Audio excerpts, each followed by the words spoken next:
So I drive for Uber, mostly on weekends these days, but there was a point in time where I would drive throughout the week. In this particular occasion, I picked up a mom in the afternoon on the way to school to pick up her kids. Two brothers jump in the car, the younger of which is visibly upset. As he tries to talk his way through tears, explaining how a girl's been bullying him at school again, his mom interrupts, tells him to stop crying. Next time, just hit her back.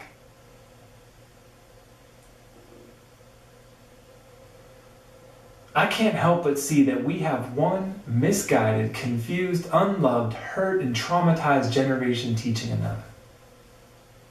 And it's no wonder. All these famous folks that we're supposed to aspire to be, so few of them are leading the way. So many are lost and gone astray, whether it be politicians, actors, actresses, clergy, professional athletes, musicians. They're making a living on leading us astray. So who do we have to emulate? We've had sages, saints, and prophets come for thousands of years. They leave behind their teachings. But do we apply their teachings to our lives? They weren't here for the fame. They weren't here for their name. I know it's hard. We're so egocentric, we measure our self-worth by likes and shares in social media. I don't think we can really grasp that kind of altruism to dedicate your life to the realization of unconditional love and then spend the rest of your life teaching others how they themselves too can taste that unconditional love.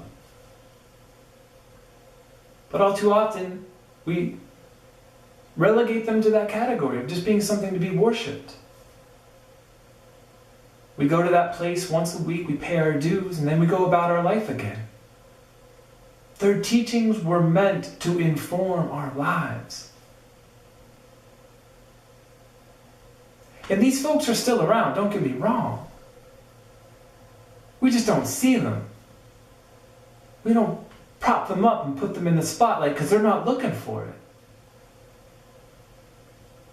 They're in monasteries and ashrams and temples and synagogues and mosques and churches, on mountaintops and in forests and caves, cultivating a boundless heart day by day, holding each and every one of us in that heart, wishing us all to be well, happy, and peaceful.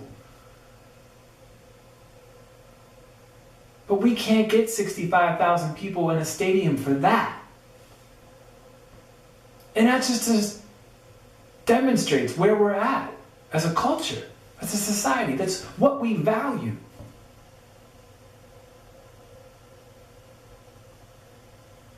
So in absence of guidance from the outside coming in, we got to bring it from the inside out.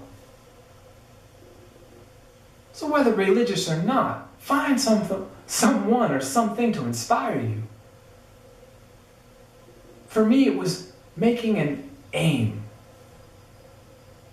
I aim to be the most loving, kind, and compassionate person I can be. Now we have something to measure. Is what I'm thinking, saying, and doing lending itself to that aim?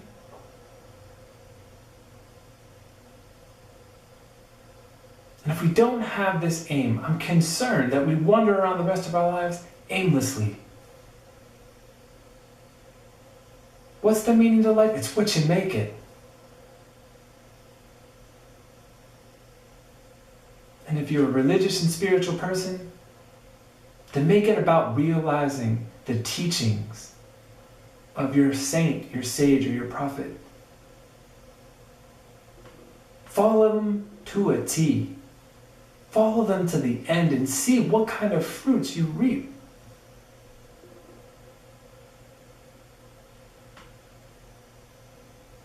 Lead the way. We can't expect others to do it. We each have to lead the way.